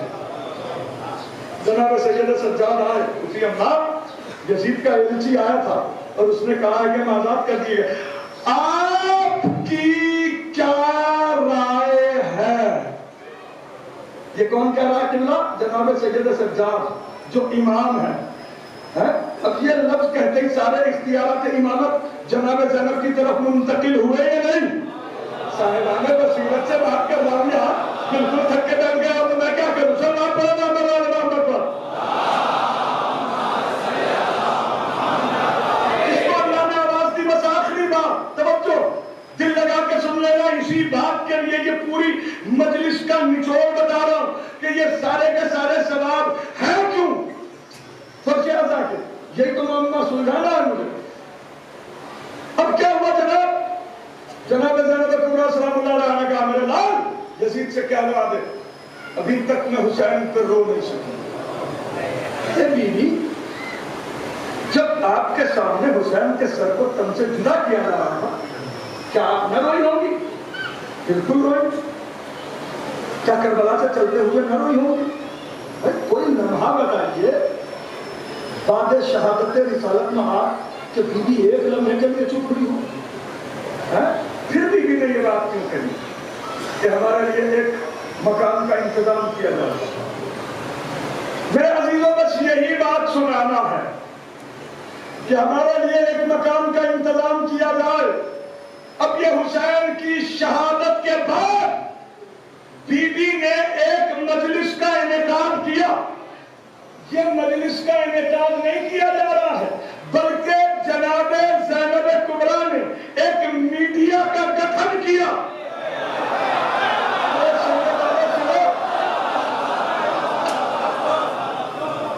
جناب زینب کبریٰ نے مجلس کی شکل میں ایک میڈیا کا گٹھن کیا جو کربلائی میڈیا ہے، شکیفہ میڈیا کو کمتر کرنے کے لیے۔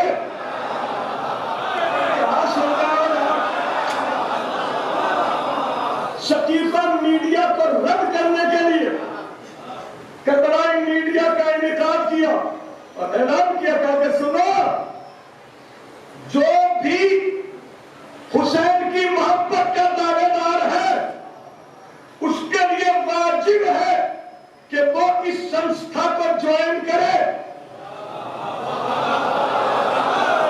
یعنی وہ مجلس حسین برپا کرے۔ بی بی کیوں؟ کہا کہ اس لیے کہ لعن اللہ امتن قتلت کا، ولعن اللہ امتن ظلمت کا، ولعن اللہ امتن سمعت بذالک کا، فرضیت پہ ہی لعنت کر اللہ ان کے اوپر جنہوں نے قتل کیا۔ بیدار ہو جائیے ذرا، خدا کی قسم اپنے آپ سے لڑ کے پڑھنا، ذرا سا میرے اوپر خیال کر کے سلوات پڑھیں محمد علیہ۔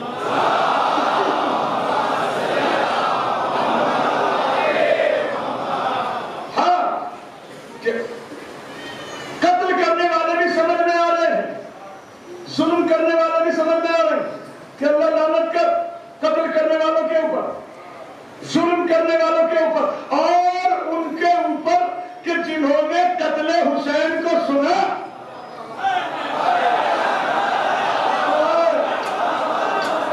اور سن کے راضی رہے۔ اے بی بی یہ کیا آپ نے عجیب و غریب ذمہ داری ہمیں دے دی؟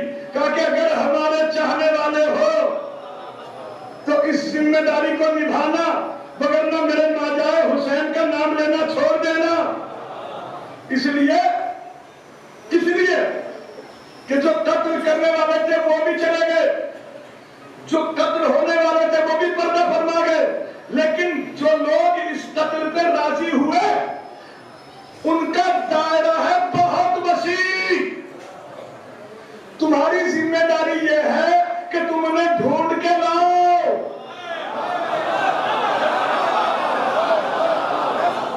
حدیث ہے قبلہ، حدیث کہ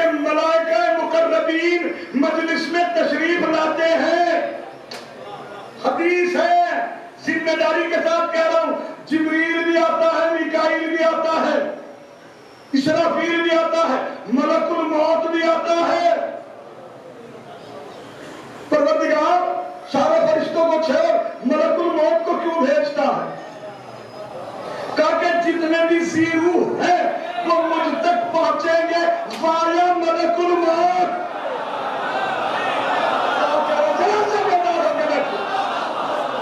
وہ پہنچیں گے مجھ تک وایا ملک الموت. میں ملک الموت کو ہر مجلس میں اسی لیے بھیجتا ہوں تاکہ ایک ایک کے چہرے کے اوپر نظر رکھے کہ کون مجلس کو عبادت سمجھ کے آتا ہے, کون سیاست سمجھ کے آتا ہے.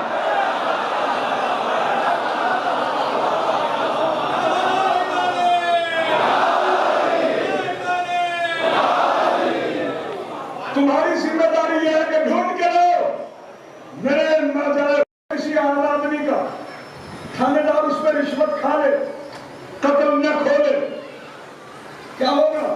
اس سے بڑے والے ادھیکاری کے پاس جائیں گے لوگ, اور اگر وہ بھی رشوت کھا کے بیٹھ جائے اس سے بڑے ادھیکاری کے پاس جائیں گے, اور جب سب جگہ سے مایوس ہو جائیں گے پھر کیا کریں گے؟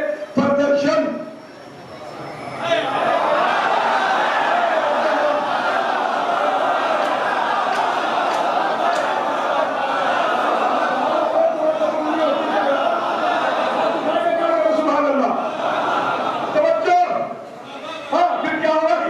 پردرشن ہی ہوگا نا.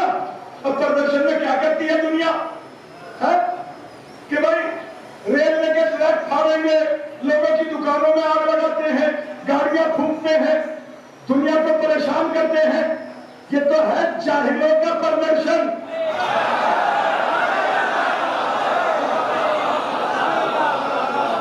قبلہ قتل کسی عام آدمی کا نہیں ہے, قتل ہے حسین کا, قتل ہے حسین کا. اور اس قتل کو کھپانے کی کوشش کی ہے بڑے بڑے محدثین نے. کیا کہہ رہا ہوں؟ اس قتل کی ڈائریکشن چینج کرنے کی کوشش کی ہے سطیفہ میڈیا نے. لہذا حسین کی ماجائی نے کربلا میڈیا کا انعقاد کیا کہ بس تم پردرشن کرو, احتجاج کرو. بی بی کیسے احتجاج کرے؟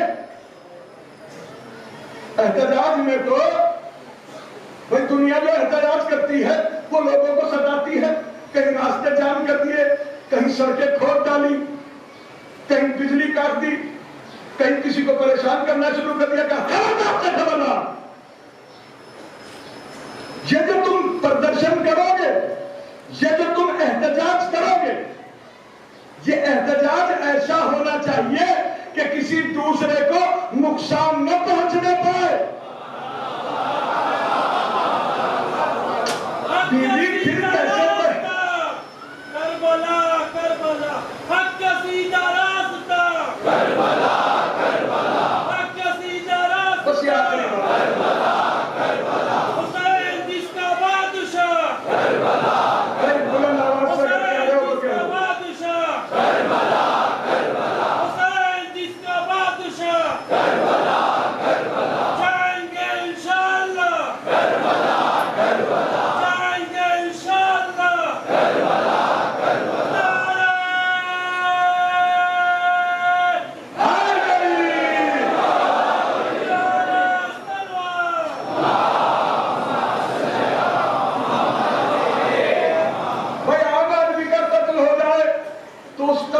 کھولنے کے لیے پبلک پردرشن کرتی ہے. کس لیے کہ جب ہم ہنگامہ مچائیں گے, جنتا پریشان ہوگی, تو ماننیہ مکھیہ منتری تک بھی یہ خبر پہنچے گی.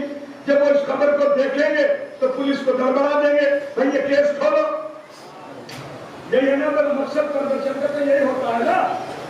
جناب نے کہا خبردار سے خبردار, انسانیت کا نمبردار تھا میرا بھائی.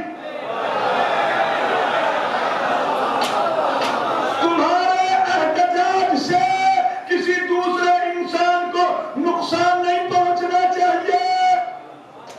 بی بی پھر کیسے احتجاج کرے کہ کھانا کھلاؤ, پانی پلاؤ, ہاتھ تمہارا ہونا چاہیے, سینہ بھی تمہارا ہونا چاہیے, رخسارہ بھی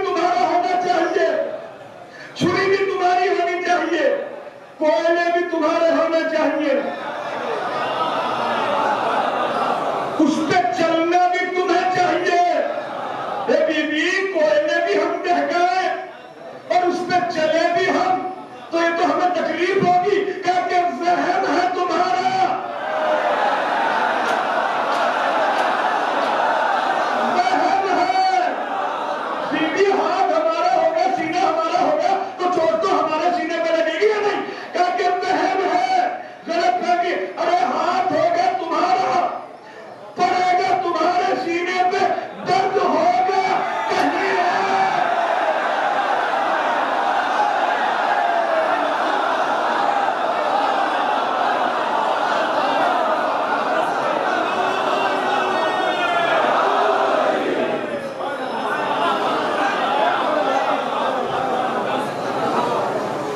درد ہوگا کہیں اور۔ سمجھ میں آیا کہ یہ فرش عذاب پہ آنا، خدا کی قسم جس نے اس آنسو کو پانی سمجھا ہے نا بھائی نازا، جملہ دے کے دیکھ رہا ہوں کہاں تک دلوں کے اوپر اثر کرتا ہے، صاحبان بصیرت کے لیے جملہ ہے۔ تو بھائی جملہ میں ذکر کر رہا ہوں، اللہ آپ کی عزتوں میں اضافہ فرمائے۔ بھائی جملہ توجہ، جن لوگوں نے، جن بصیرت کے اندھوں نے ان آنسوؤں کو اپنی اندھی بصیرت کے ذریعے سے دیکھا ہے، اسے یہ پانی دکھائی دیا ہے،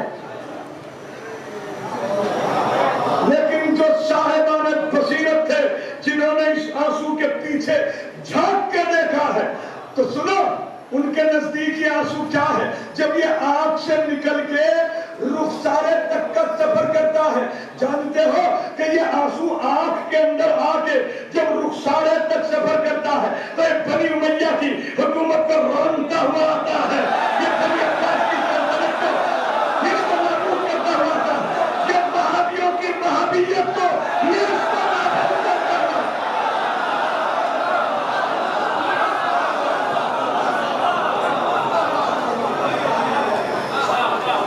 جی یہ آنسو بڑی قیمت ہے، اس کی بہت قیمت ہے۔ ابھی تو میرے عزیزوں اس آنسو کا وزن بتا دوں، بتاؤں گا کسی مجلس کے اندر میرے مولا نے اگر توفیق دی، اگر میزان میں رکھ دیا جائے یہ آنسو، میزان کی ڈور ٹوٹ جائے، اس کا وزن جو ہے وہ کوئی میزان اٹھا نہیں سکتے۔ حسین کے دم میں آنکھ سے نکلنے والا آنسو ہے۔ ابھی قبلہ و کعبہ مجلس پڑھیں گے، امام حسن مجتبیٰ علیہ السلام کے مسائل تو قبلہ ہی پڑھیں گے۔ میں تو بس ذرا سی یاد دہانی کے لیے بیوی چند آنسو جو ہے وہ میرے حصے میں بھی لکھتے ہیں۔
پوچھنے والا پوچھتا مولا سب جگہ پانی کے آنسو روتے ہیں، اس جگہ خون کے آنسو کیوں روتے ہیں؟ حضرت نے تڑپ کے کہا ارے یہی تو وہ جگہ ہے کہ جہاں میرے جب حسین نے سلجنا کی زین چھوڑی تھی،